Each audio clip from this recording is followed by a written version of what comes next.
Neetanagri is brought to you by Pagar Khata. Download the app now. मालिक, क्या इस बार भी लेट होगा पगार? पप्पू का, राजू का, छोटू का, सबके पगार का हिसाब करेगा तेरा मालिक मिनटों में।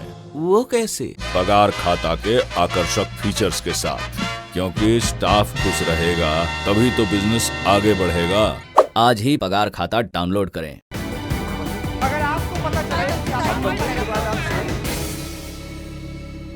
अलग अलग मुद्दों पर चर्चा के बाद अब वक्त है नेतानगरी के अगले सेगमेंट की तरफ बढ़ने का, जिसका नाम है जवाबदेही। इसमें हमारे दर्शक सवाल पूछते हैं और मैं और निखिल उनके जवाब देने की कोशिश करते हैं।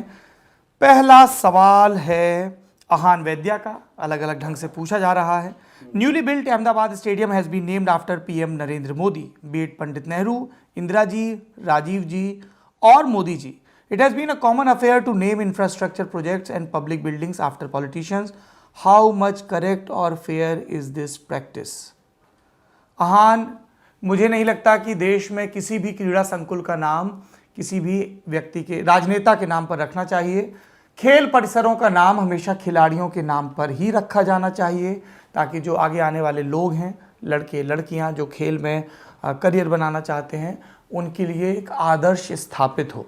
अलग अलग फील्ड के लोग हैं, आप उनका नाम रखें, लेकिन हम शुरू से ये देख रहे हैं इस देश में कि पहले एक क्रम चलता रहा कि गांधी नेहरू परिवार के ही नाम पर सबका नाम, और उसी तर्क की आड़ में अब बीजेपी भी वही काम कर रही है, जिसको कई लोगों ने बीजेपी का कांग्रेसीकरण भी किया। आप समझिए कि वहाँ पे वीनू मांकड़ का नाम पे हो सकता था, इतने इस देश के महान ऑलराउंडर हैं, किसी भी खिलाड़ी के नाम पर होता। क्रिकेट प्रशासकों के नाम पर स्टेडियम का नाम रखने की परंपरा से मैं व्यक्तिगत रूप से बिल्कुल भी सहमत नहीं हूँ। फिर चाहे वो चिदम्बरम स्टेडियम हो चेन्नई का, चाहे वो चेन्ना स्वामी स्टेडियम हो, चाहे अरुण जेटली के नाम पर यहाँ पर स्टेडियम नाम रखने की बात हो, या फिर चाहे प्रधानमंत्री के नाम पर नरेंद्र मोदी स्टेडियम रखने की बात हो। लेकिन हम सब जानते हैं कि बीसीसीआई एक क्रिकेट नियामक संस्था के साथ साथ एक पॉलिटिकल संस्था है। जो देश का पॉलिटिकल मिजाज होता है वो बीसीसीआई पर भी रिफ्लेक्ट होता है। एक समय था जब वहाँ पर राजीव शुक्ल और शरद पवार सर्वशक्तिमान हुआ करते थे यूपीए के दौर में। उसके पहले के दौर में उतना सीधा दखल नहीं था। आज के दौर में आप देखेंगे तो गृह मंत्री अमित शाह के बेटे जय शाह वहाँ पर सचिव हैं, सौरभ गांगुली गुड बुक में माने जाते हैं, अनुराग ठाकुर के भाई वहाँ पर हैं। तो और आप राज्यों में भी देखेंगे तो वहाँ पर भी इस तरह का है। तो हमेशा से ही हमने देखा है कि अलग अलग सत्तारूढ़ दल अपने अपने हिसाब से इन क्रिकेट एसोसिएशंस को प्रभावित करने की कोशिश कर रहे हैं। इसलिए आई फर्मली बिलीव कि चाहे वो लोढ़ा कमेटी की रिपोर्ट हो या मुदगल कमेटी की, जो भी सुप्रीम कोर्ट के इंटरवेंशन से क्रिकेट एडमिनिस्ट्रेटर्स की कमेटी बनी थी, और उनके जो ठोस सजेशन थे, यदि उनको फॉलो किया जाता और ये जो राजनीति का दुष्चक्र है उससे क्रिकेट को बचाया जाता तो शायद बेहतर होता। लेकिन ऐसा होना आसान कहाँ है, क्योंकि ज़्यादा आसान ख्वाब में तमाम ईमानदार रंग भरना है। हज़ारों करोड़ की रकम, बड़ी बड़ी डील्स, स्टेडियम, क्रिकेट के करियर बनना बिगड़ना, बहुत पॉलिटिक्स है बाबा। Personally I do not support any such move, चाहे वो राजीव गांधी, इंदिरा गांधी, इन सब के नाम पर खेल परिसरों का बनना हो, या फिर अब नरेंद्र मोदी के नाम पर। इस देश ने तमाम शानदार खिलाड़ी दिए हैं, आप उनके नाम पर स्टेडियम्स के नाम बनाइए तो ज़्यादा बेहतर हो। Nikhil, you want to add something to this? छोटे छोटे दो ही कमेंट्स है। एक तो चिदम्बरम और चिन्ना स्वामी ज़रूर क्रिकेट एडमिनिस्ट्रेटर्स थे, एक और अपने पर्सनल लाइफ में एक वकील थे और एक बिजनेसमैन थे, लेकिन उनका पूरा करियर क्रिकेट में जाता है, पहली चीज़, ठीक है। और वो दशकों वाली चीज़ थी, जो कि केस नरेंद्र मोदी स्टेडियम के नाम जाएगा कि नरेंद्र मोदी जी भी गुजरात क्रिकेट एसोसिएशन के मुखिया रहे हैं एक बार, और उसमें और वो कोई बहुत लंबा टेन्योर या कोई बहुत सिग्निफिकेंट व्याख्या सापेक्ष हो जाता है फिर। हाँ, नहीं, व्याख्या सापेक्ष में भी आप अगर 3 डेकेड और 3-4 साल का कंपैरिजन, मुझे मतलब व्याख्या सापेक्ष में नहीं बनता वो, पहली चीज। दूसरी चीज ये जो एग्जैक्ट अहान के सवाल पे जाएंगे तो मैं उस डिसएग्री करता हूँ आपसे वहां पे कि ऐसा नहीं हो सकता कि पॉलिटिशियंस का नाम स्टेडियम में जाता नहीं है। It's about how do you look at your icons, आप कैसे आइकन्स बिल्ड करते हो और उन आइकन के कंट्रीब्यूशन को आप कहाँ दर्ज करना चाहते हो। तो अगर किसी को लगता है और अगर ये मतलब आम राय है कि नरेंद्र मोदी स्टेडियम का नाम होना चाहिए और वो सही है, तो मुझे उसमें कोई बहुत जिसको असाधारण समस्या मैं नहीं आइडेंटिफाई करता उसमें। तो हमारी राय मांगी तो हमने कहा कि नहीं, हम बात ही कर रहे हैं। तो हो सकता है मतलब जिस भी व्यक्ति को आप आइकन मानते हैं, ठीक है। अब जैसे कोई कल श्रीधरन का इतना बड़ा योगदान रेलवेज में है, कल को रेलवेज मिनिस्ट्री का नाम या रेल भवन का नाम श्रीधरन भवन हो जाए तो उसमें कोई प्रॉब्लम नहीं है, क्योंकि उनका कंट्रीब्यूशन है, हाँ, बड़ा कंट्रीब्यूशन है और वो एक आइकन के तौर पे उनके काम को एक्सेप्ट किया जाता है और उनको एक रिकग्निशन के तौर पे अगर आप वहां पे दे रहे हो। प्रॉब्लम या अग्रीमेंट डिसएग्रीमेंट या प्रॉब्लम वहां सिचुएट होती है सौरभ, जहां आप तब आपको देखना पड़ता है कि जो ट्रेंड चल रहा है, जो आपका वक्त है, उसके अंदर एक पर्टिकुलर एक्शन क्या कह रहा है आपकी पॉलिटिकल रियलिटी के बारे में, ठीक है। तो उससे आपको चीज पता चलती है और वो किसी के भी टेनोर की बात हो सकती है। आप दुनिया भर में जो स्ट्रॉन्गमैन होते हैं, जब वो मतलब इस तरह शिखर पे पहुंचते हैं तो आप यही घटनाएं वहां होते हुए या आपने देखी हैं या आप देखेंगे, तो यही चीजें होती हैं, मूर्तियां लगती हैं, स्टेडियम्स बनते हैं। तो बाकी बन गया बढ़िया स्टेडियम बना है, भारत ने मैच जीता है, बहुत जरूरी विषय हैं जिन पर चर्चा हो सकती है। हाँ, लेकिन कोई उतना बड़ा मसला भी नहीं है, लेकिन ये आपके समय के ऊपर बहुत बढ़िया टिप्पणी के तौर पे दर्ज है। ये है, मतलब ये एक अच्छा बुकमार्क है इनटू इंडियन हिस्ट्री, जिसको आप अपने अपने ढंग से व्याख्या कर सकते हैं। अच्छा, दूसरा सवाल है महेंद्र का, why do people have such a low bar of expectations from politicians?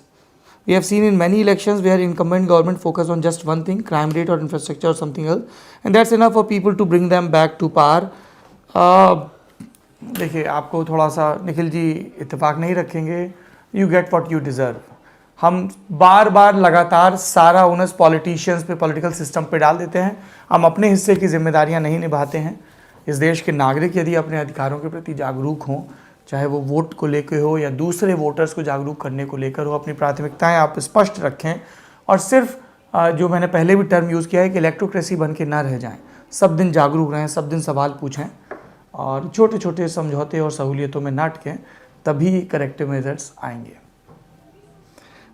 नमन जैन का सवाल है, should Rahul Gandhi become a chief minister of any Indian state and show his model just like Modi did with Gujarat model? Naman, आपका सवाल बहुत दिलचस्प है। जब संजय गांधी राजनीति में आए थे तब ये मांग उठी थी। इनफैक्ट 1980 में जब उत्तर प्रदेश में विधानसभा के चुनाव में कांग्रेस जीती थी तो उत्तर प्रदेश विधायक दल जो था उसने बाकायदा ये प्रस्ताव पारित कर संजय गांधी को अपना नेता चुन लिया था, मतलब सीएम डेजिग्नेट वो हो गए थे विधायक दल की बैठक के हिसाब से।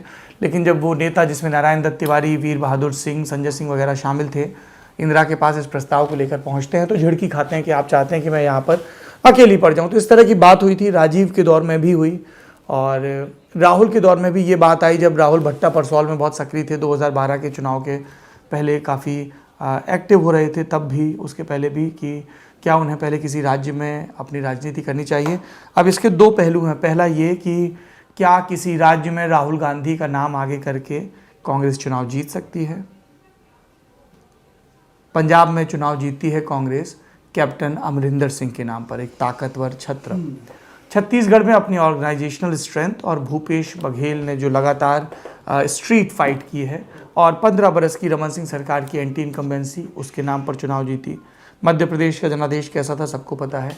सेम थिंग, अशोक गहलोत को आपने आगे रखा, सचिन पायलट को आगे रखा और एंटी इनकम्बेंसी के नाम पर आप चुनाव जीते। यही बात पुदुचेरी के लिए भी कही जाती है और जब केरल में सरकार में थे। तो अगर राहुल गांधी अपने आप को फोरफ्रंट पे रख के किसी राज्य में विधानसभा चुनाव में जीत दर्ज कराएं तो हाँ, ये एक राजनीतिक विकल्प हो सकता है जहां वो 5 बरस सरकार चलाएं। लेकिन राहुल गांधी की पॉलिटिक्स को आप करीब से देखेंगे तो साफ समझ में आएगा कि यूपीए 2 में बार बार प्रधानमंत्री मनमोहन सिंह ने ये बात कही थी कि मैं चाहता हूँ कि वो कैबिनेट का हिस्सा बने, मंत्रिपरिषद का हिस्सा बने, लेकिन उन्होंने ऐसा नहीं किया।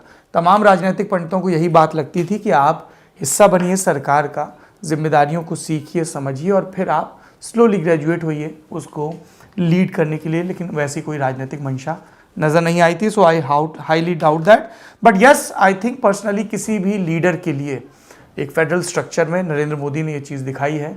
ये एक बहुत मजबूत ज़रिया है जहाँ पे आप एक स्टेट को बहुत अच्छे से एडमिनिस्टर करें और फिर उस मॉडल के दम पर आप अपने आप को एक नेशनल लीडर के तौर पे प्रेजेंट करें।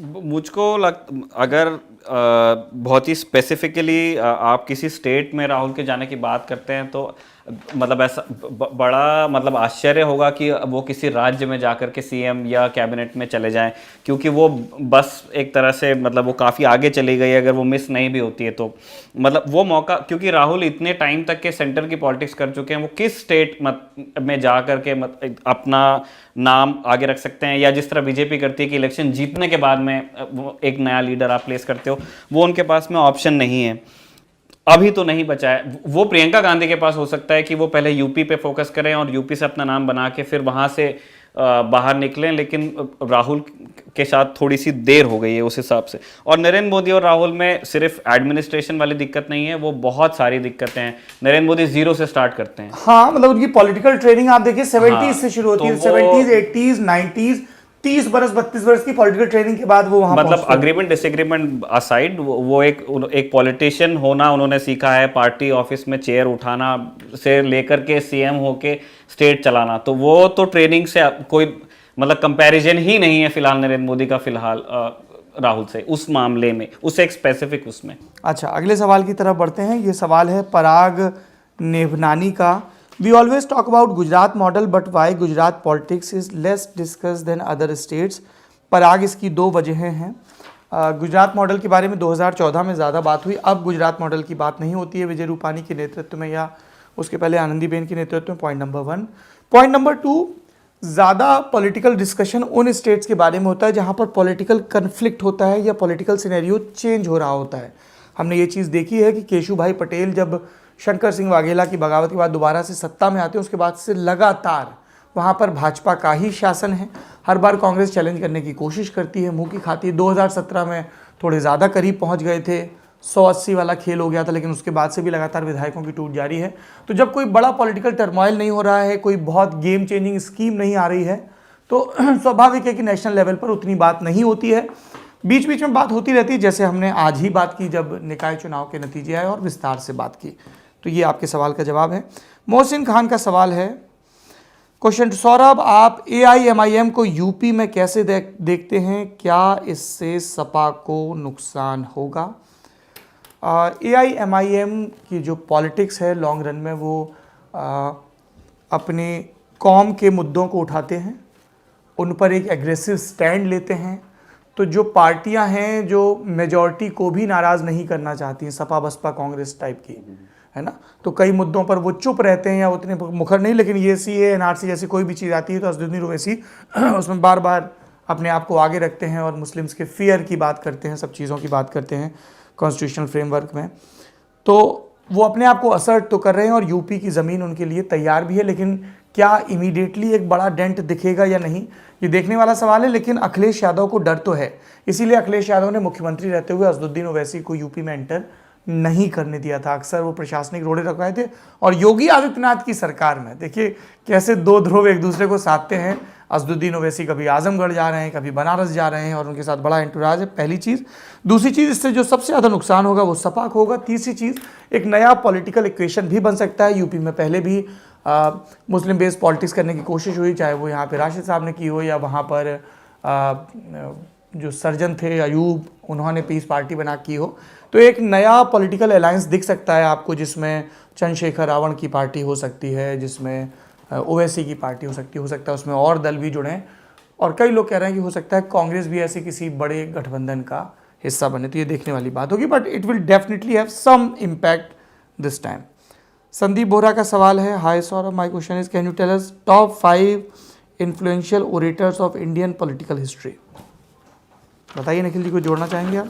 नहीं, इस सवाल में तो नहीं, मतलब। अच्छा, 5 influential orators of Indian political history में पहला नंबर है पंडित जवाहरलाल नेहरू का, हमारे देश के पहले प्रधानमंत्री।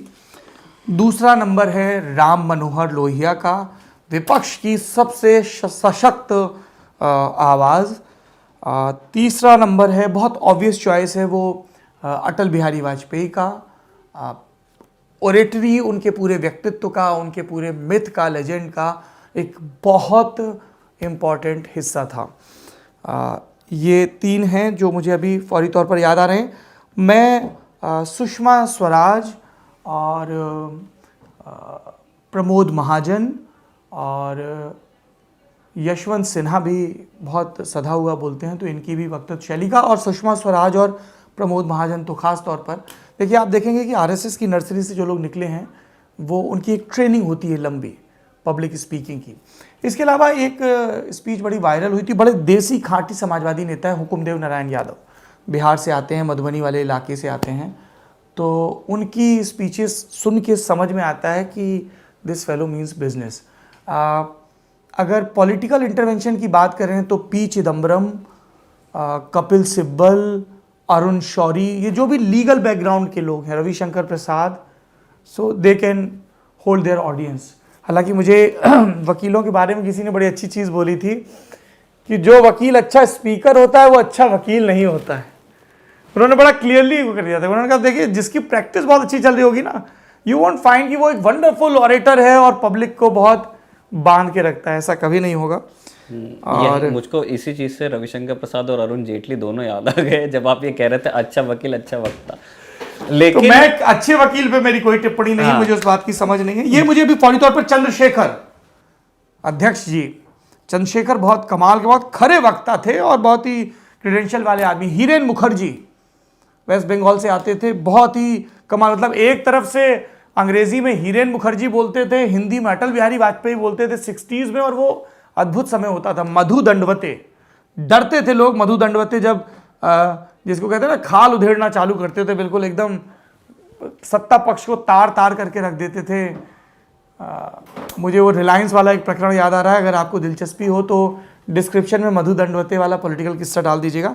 तो बहुत सारे लोग हैं, हमने कुछ का नाम लेने की कोशिश की है इसमें। आप इसमें कुछ जोड़ना चाहते हैं? नहीं, मधु दंडवते के ही टाइम पे शायद गद्दियां भी लगी थी या जी जी जी ट्रेन में, तो वो उस रेल मंत्री रहते हुए, हाँ, उनसे पहले पटिए वाला काम था। और कोंकण रेलवे के पीछे भी मधु दंडवते कि वो वही उसी इलाके से आते थे सांसद बन के। अगले सवाल की तरफ बढ़ते हैं। ये सवाल है ऋषभ का।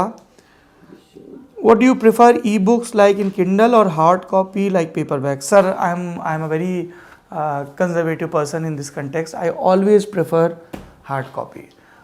E-book पढ़ते हैं तो ना तो उसमें पन्ने मोड़ पाते हैं, जैसे ये मैं किताब लाया हूँ, देखिए इसमें जगह जगह मार्किंग है, पन्ने मुड़े हुए हैं, तो मैं इस मामले में निरा पुरातनपंथी व्यक्ति हूँ। दूसरा सवाल आपका है, रिक्वेस्ट के तौर पे आप लिखा, can you start a show like नेता नगरी, a weekly discussion show on international news? It's a good suggestion sir. मैं उम्मीद करता हूँ कि आप हमारा डेली इंटरनेशनल न्यूज़ शो दुनियादारी ज़रूर देखते होंगे। अगर आपने नहीं देखा है तो देखिए, और हम कोशिश करेंगे कि जब हम दुनियादारी की टीम का विस्तार करें तो कुछ नए शोज़ लेकर आएँ जिसमें इंटरनेशनल पॉलिटिक्स पर डिस्कशन शो भी हों, जिसमें विशेषज्ञ हों और भी कुछ नई चीज़ें हों।